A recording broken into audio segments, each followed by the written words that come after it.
Pfumvudza. In Africa, many rural farmers attempt to farm as much as 2 hectares of land every year, and yet are still unable to produce an adequate supply of food to sustain themselves. To alleviate this, many people believe that the answer is to either farm more land or to mechanize. Unfortunately, neither of these options work, as larger land means even poorer standards and no increase in food.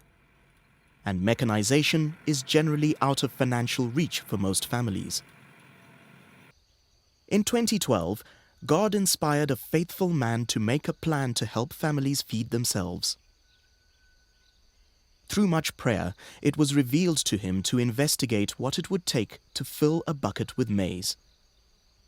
A bucket of maize will normally be sufficient to feed a family of 6 for a week.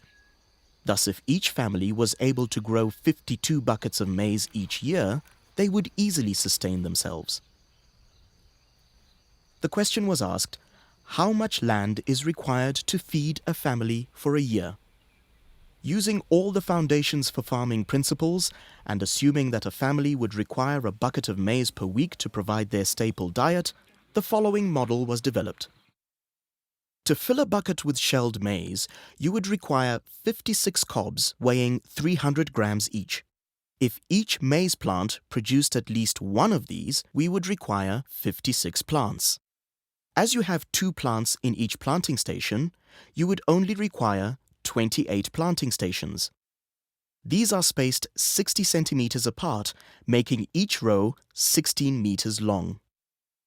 If we were to produce a bucket for each week of the year, this would mean we would need 52 of these rows. At a row spacing of 75 centimeters, this would mean our block would be 39 meters long. 16 meters by 39 meters is only 1/16 of a hectare. This sounds almost too good to be true, but by following some very simple guidelines and doing things on time, to a high standard, and without wastage, this is very achievable.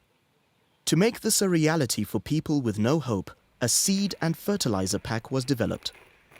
One $50 pack is required to plant a plot, which would feed a family for a year. Each pack contains 12 kgs lime, 16 kgs basal fertilizer, 2 kgs maize seed, 2 by 8 kgs top dressings, fertilizer cups, and an instruction pamphlet. It is essential that training is received for a farmer to be able to achieve the potential of this amazing revelation. The principles involved are not complicated, but require the farmer to follow them diligently and with very high standards. Farmers are taught how to prepare their fields from the end of summer, ensuring their fields are weed-free and mulched through the winter. As the season approaches, they would begin to mark out and dig the planting stations for their plot. The plot is only 16 meters by 39 meters, thus there are only 1,456 planting stations to prepare.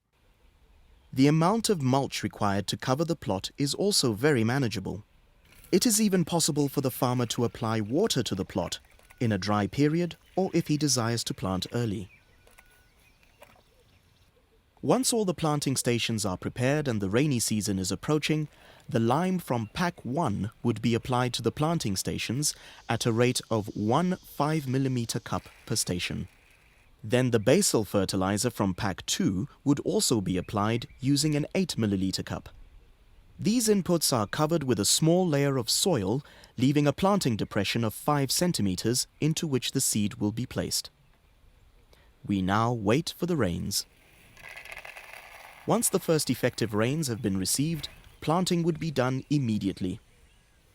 From pack 3, which contains the seed, 3 seeds are placed evenly into each planting station. The seeds are covered with soil which is free of clods and stones. The planting stations are covered level with the ground and mulch is placed over it. This will protect the soil from drying too quickly and from forming a cap on the surface. Within a few days, the seeds will germinate. Continue to be vigilant with weed control and remove them as early as possible. 2 to 3 weeks from emergence, we should thin our crop to 2 plants per planting station. If we have achieved excellent germination, we will require to remove one plant from every station, leaving two. If there are two plants, no thinning is required. When there is only one plant, the adjacent station must be left with three plants to compensate for the missing plant. No form of transplanting or gap filling is advisable. At the same stage as thinning, the first top dressing should also be done.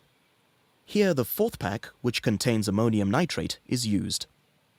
First, a slight depression needs to be made, about 10 centimeters away from the plants on the upslope side.